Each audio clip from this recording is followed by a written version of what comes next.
नमस्कार दोस्तों, मैं रुपेश कुमार। दोस्तों, आज की इस व्यस्त दुनिया में कोई नहीं जानना चाहता कि इस फिल्मी दुनिया की शुरुआत कैसे हुई। जी हाँ, मैं बात कर रहा हूँ हिंदी सिनेमा बॉलीवुड की। अब एक सिर्फ नाम के लिए रह गया है हिंदी सिनेमा। आज आप जो इतना चमक दमक देख रहे हैं, शुरुआती दिनों में इतना फैशनेबल नहीं, हीरोइनों का मिलना भी मुश्किल। फिर भी इसकी शुरुआत 1913 जब दादा साहेब फाल्के ने भारत की पहली मुख्य फिल्म राजा हरिश्चंद्र बनाई। फिल्म को भारतीय सिनेमा की पहली पूर्ण लंबाई वाली फीचर फिल्म माना जाता है। दादा साहेब फाल्के को भारतीय सिनेमा का पितामह भी कहा जाता है, क्योंकि उन्होंने भारतीय फिल्म उद्योग की नींव रखी और इसके विकास में महत्वपूर्ण भूमिका निभाई।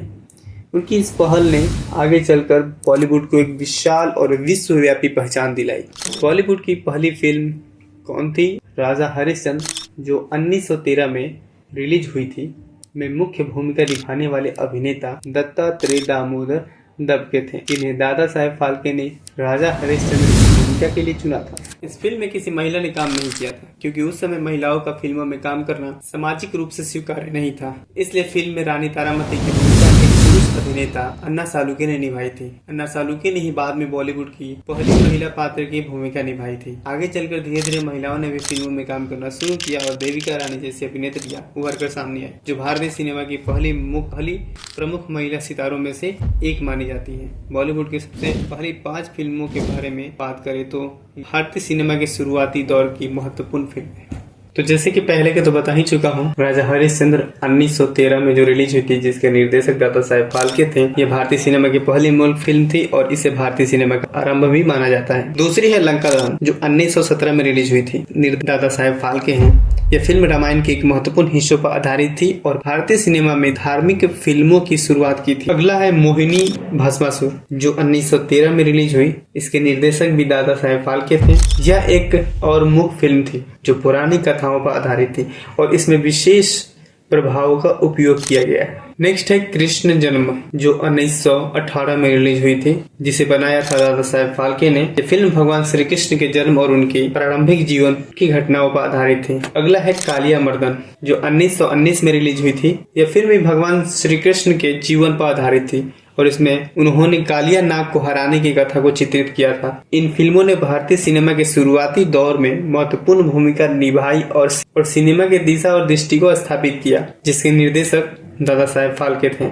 1913 में लोग फिल्म कहाँ देखने जाते थे? आपके भी मन में सवाल ये उठते होंगे। 1913 में जब भारतीय सिनेमा की शुरुआत हुई, तब लोग फिल्मों को देखने के लिए विशेष स्थानों पर जाते थे, जिन्हें आमतौर पर थिएटर या सिनेमा हॉल कहा जाता था। हालांकि उस समय के थिएटर और सिनेमा हॉल आज के मॉडर्न मल्टीप्लेक्स थिएटरों की तुलना में काफी सरल और बुनियादी होते थे। शुरुआती सिनेमा हॉल और थिएटर टेंट थिएटर कहा जाता था, जो कि एक टेंट से बनाया जाता था, जो आपके शादियों में जो टेंट गिरते हैं उस तरह से बनाया जाता था। शुरुआती दिनों में फिल्मों की स्क्रीनिंग अक्सर अस्थायी टेंट थिएटरों में की जाती थी, जिन्हें विशेष अवसरों पर या मेलों में लगाया जाता था और स्थानीय लोगों को आकर्षित किया जाता था। कई जगहों पर प्रारंभिक नाटक मंडली और थिएटरों का उपयोग फिल्में दिखाने के लिए किया जाता था।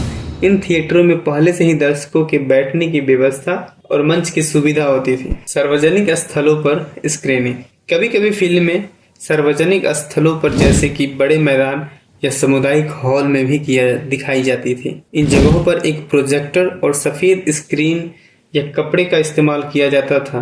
बात करते हैं विशेष स्थान के बारे में। भारतीय सिनेमा का उद्गम स्थल मुंबई। भारतीय सिनेमा का उद्गम स्थल होने के कारण मुंबई में कई प्रारंभिक सिनेमा हॉल और थिएटर स्थापित किए गए थे। यहाँ पर दादा साहेब फाल्के की राजा हरिश्चंद्र जैसी फिल्में प्रदर्शित की गई थी। इन प्रारंभिक व्यवस्थाओं ने भारतीय सिनेमा को प्रारंभिक दर्शकों तक पहुंचाया और धीरे धीरे अस्थायी सिनेमा हॉल और थिएटरों का विकास हुआ, जो आज के आधुनिक सिनेमा हॉल की नींव बने।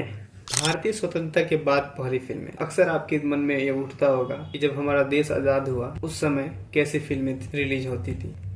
तो चलिए बताते हैं। भारतीय स्वतंत्रता के बाद की पहली हिंदी फिल्म थी, ये अजीत दास्तान है, 1949 में रिलीज हुई। फिल्म के मुख्य कलाकारों में थे मुराद, राज कपूर, मधुबाला, उल्लास, कादर खान, शशि कपूर और नरगिस। ये film black and white film में थी और इसे महिपाल ने निर्देश किया था। अक्सर ये मन में आपके सवाल उठता होगा कि शुरुआती दिनों में फिल्मों के कितने पैसे लिए जाते होंगे। जो आज के मॉडर्न में 300-400 और मतलब व्यवस्था के अनुसार पैसे लिए जाते थे, तो उस समय व्यवस्था के बारे में तो आप जान चुके हैं, तो उसमें कितने पैसे लिए जाते थे चलिए मैं बताता हूँ। 1913 में फिल्में देखने के लिए टिकट की कीमत क्षेत्रीय, स्थानीय और फिल्म हॉल के आधार पर अलग अलग होती थी। इस समय की फिल्मों की स्क्रीनिंग के लिए टिकट की कीमतें आमतौर पे 4 आने से लेकर के 8 आने तक की थी। ये कीमतें भिन्न स्थानों पर और फिल्म हॉल के आधार पर भिन्न हो सकती थी। जैसे कि आज के जमाने में है मल्टीप्लेक्स है तो अलग अलग चार्ज, नॉर्मल एक हॉल में चल रही है तो अलग चार्ज। ठीक वैसे ही उस समय भी थी, व्यवस्था के अनुसार पैसे लिए जाते थे। अगर ये वीडियो आपके लिए बहुत ही हेल्पफुल लगा हो तो आप प्यारा सा कमेंट जरूर कीजिएगा, अच्छा लगा हो तो लाइक भी करिएगा, बहुत ज्यादा अच्छा लगा हो तो सब्सक्राइब कर दीजिएगा। इसी के लिए मिलते हैं नेक्स्ट वीडियो में, तब तक के लिए जय हिंद।